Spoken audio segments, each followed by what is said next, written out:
Stage पे India गठबंधन के वरिष्ठ नेता खारगे जी, सोनिया जी, शरद पवार जी, भगवंत मान जी, चंपा सोरेन जी, अखिलेश यादव जी, तेजस्वी यादव जी, सीताराम येचुरी जी, फारूक अब्दुल्ला जी, डी राजा जी, भट्टाचार्य जी, महबूबा मुफ्ती जी, डेरेक ओब्रायन जी, कल्पना सोरेन जी, त्रिची सिल्वा जी, सुनीता केजरीवाल जी, देवराजा जी, तिरुतोल जी, खुरुम अनीस उमर जी, और स्टेज से मैं केजरीवाल जी और सोरेन जी का भी नाम लेना चाहता हूं, क्योंकि वो आज यहां है नहीं, मगर दिल में हम सब एक साथ खड़े हैं। भाइयों और बहनों, इंडिया गठबंधन के कार्यकर्ताओं, आप सबका यहां बहुत बहुत स्वागत, नमस्कार।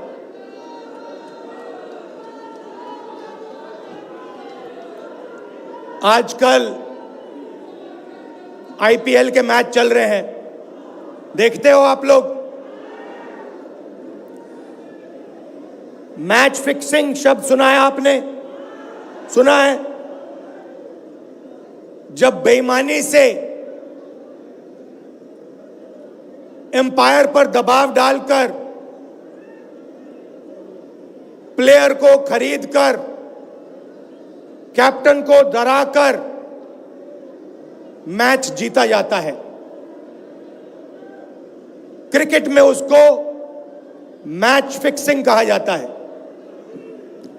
हमारे सामने लोकसभा का चुनाव है। अंपायर किसने चुने?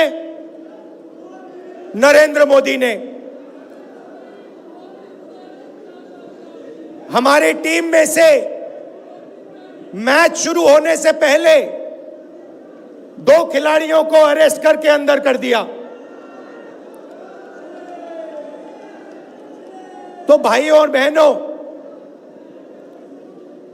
ये जो चुनाव हो रहा है, नरेंद्र मोदी जी इस चुनाव में मैच फिक्सिंग करने की कोशिश कर रहे हैं। ये जो उनका 400 सीट का नारा है, ये बिना ईवीएम के, बिना मैच फिक्सिंग के, बिना सोशल मीडिया और प्रेस पर दबाव डालकर खरीदकर, ये 180 पार नहीं होने जा रहा है। सब मिलाकर आप देखिए, कांग्रेस पार्टी विपक्ष की सबसे बड़ी पार्टी है। हमारे सारे के सारे बैंक अकाउंट बंद कर दिए गए हैं। चुनाव के बीच में देश की सबसे बड़ी ऑपोजिशन की पार्टी के सारे अकाउंट बंद कर दिए। हमें कैंपेन चलाना है, हमें लोगों को प्रदेशों में भेजना है, पोस्टर लगवाने हैं, सारा का सारा जो हमारे रिसोर्सेज हैं, बैंक अकाउंट बंद कर दिए गए। तो ये कैसा चुनाव हो रहा है? नेताओं को धमकाया जाता है, पैसे देकर सरकारों को गिराया जाता है, नेताओं को जेल में डाला जाता है। केजरीवाल जी को, सोरेन जी को ये पूरी की पूरी मैच फिक्सिंग करने की कोशिश की जा रही है। और ये मैच फिक्सिंग सिर्फ नरेंद्र मोदी नहीं कर रहे हैं, ये मैच फिक्सिंग नरेंद्र मोदी और हिंदुस्तान के 3-4 सबसे बड़े अरबपति मिलकर कर रहे हैं। यह सच्चाई है। और यह मैच फिक्सिंग क्यों हो रही है? भाई और बहनों, इसका सिर्फ एक लक्ष्य है कि हिंदुस्तान का संविधान, जिसने इस देश के गरीब लोगों को भविष्य दिया, सपने देखने का हक दिया, उस संविधान को हिंदुस्तान के गरीब जनता से के हाथ से छीनने के लिए यह मैच फिक्सिंग की जा रही है। और मैं आपको बताना चाहता हूं कि जिस दिन यह संविधान खत्म हो गया, उस दिन यह हिंदुस्तान नहीं बचेगा। इसको पुलिस से, धमकी से नहीं चलाया जा सकता है। यह जो संविधान है, हिंदुस्तान की जनता की आवाज है, हिंदुस्तान के दिल की धड़कन है। इसको जिस दिन खत्म कर दिया गया, उस दिन यहां पे हिंदुस्तान नहीं बचेगा। अलग अलग स्टेट हो जाएंगे, हिंदुस्तान नहीं बचेगा। यही इनका लक्ष्य है। ये सोचते हैं कि संविधान के बिना धमकाकर, डराकर police, CBI, ED, income tax department के साथ देश चलाया जा सकता है। ये सोचते हैं मीडिया के बिना देश चलाया जा सकता है। आप मीडिया को खरीद सकते हो, आप मीडिया को दबा सकते हो, आप मीडिया के रिपोर्टर्स का मुंह बंद कर सकते हो, मगर आप हिंदुस्तान की आवाज को नहीं दबा सकते हो। इस आवाज को कोई नहीं दबा सकता। दुनिया में कोई ताकत नहीं है जो इस आवाज को दबा सकती है। भाइयों और बहनों, बीजेपी के एमपी ने कहा कि जैसे ही हम चुनाव जीतेंगे, मैच फिक्स करके 400 सीटें जीतेंगे, वैसे ही हम संविधान को बदल देंगे, संविधान को रद्द कर देंगे। ये ऐसे ही नहीं बोला गया। ये टेस्ट करने के लिए, आइडिया टेस्ट करने के लिए बीजेपी के एमपी ने बोला है। ये लड़ाई संविधान को बचाने की लड़ाई है। जैसे अखिलेश जी ने कहा, संविधान चला जाएगा, गरीबों के हक चले जाएंगे, आरक्षण चला जाएगा, और जो आपका धन है, गरीबों का धन है, किसानों का धन है, मजदूरों का धन है, वो 5-6 लोगों के हाथ में चला जाएगा। नोटबंदी की, जीएसटी लागू किया। मुझे बताइए, जीएसटी से, नोटबंदी से किस गरीब व्यक्ति को फायदा हुआ? किस छोटे दुकानदार को फायदा हुआ? किस किसान को फायदा हुआ? किस बेरोजगार युवा को फायदा हुआ? किसी को नहीं। 40 साल से सबसे ज्यादा बेरोजगारी हिंदुस्तान में आज है। 1% लोगों के पास हिंदुस्तान का पूरा धन, 22 लोग हैं। जितना धन उतने उनके हाथ में है, उतना ही धन 70 करोड़ लोगों के हाथ में है। ये संविधान को क्यों मिटाना चाहते हैं? क्योंकि आपका धन जो है आपसे छीनना चाहते हैं।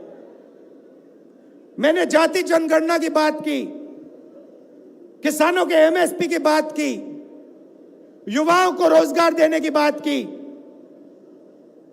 यही देश के सामने सबसे बड़े मुद्दे हैं। मगर एक बात याद रखिए, अगर आप लोगों ने पूरे दम से वोट नहीं दिया तो इनकी मैच फिक्सिंग कामयाब हो जाएगी। यह आप भूलिए मत। और जिस दिन मैच फिक्सिंग कामयाब हो गई, उस दिन आपका संविधान, हमारा संविधान खत्म हो जाएगा। जिस दिन संविधान खत्म हो गया, उस दिन हिंदुस्तान के दिल पर एक बहुत बड़ी चोट लगेगी। तो ये जो चुनाव है, ये चुनाव कोई मामूली चुनाव नहीं है। ये चुनाव हिंदुस्तान को बचाने का, संविधान को बचाने का, और जो गरीबों का हक है, किसानों का हक है, पिछड़े वर्गों का, दलितों का, आदिवासियों का, गरीब जनरल कास्ट के लोगों का हक है, उसको बचाने का हक है, उसको बचाने का चुनाव है। यह बात आप याद रखिए, क्योंकि अगर यह चुनाव जहां मैच फिक्सिंग की जा रही है, वो पूरे देश को दिख रहा है, बीजेपी के लोग कह रहे हैं।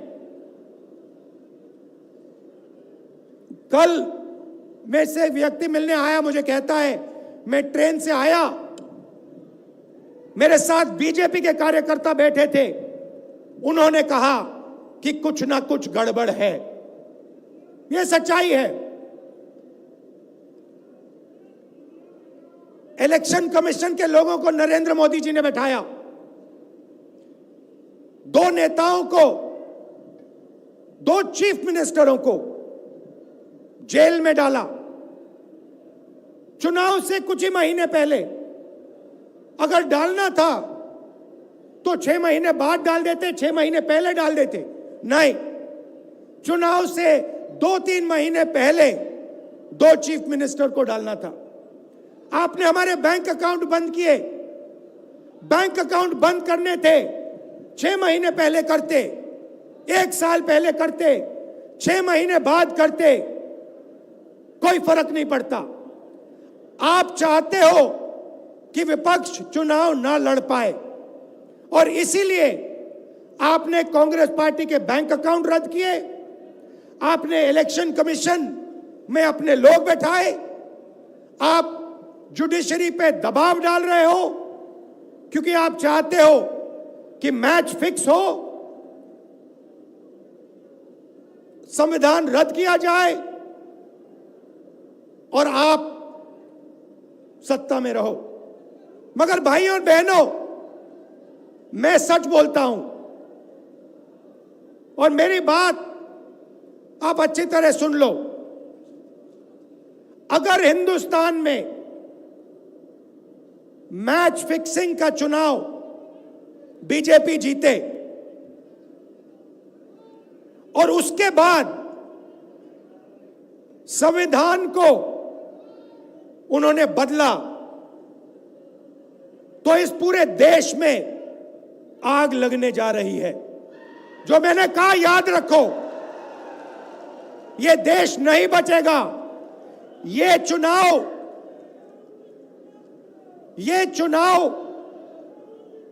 वोट वाला चुनाव नहीं है। यह चुनाव हिंदुस्तान को बचाने वाला चुनाव है, संविधान की रक्षा वाला चुनाव है। धन्यवाद। जय हिंद।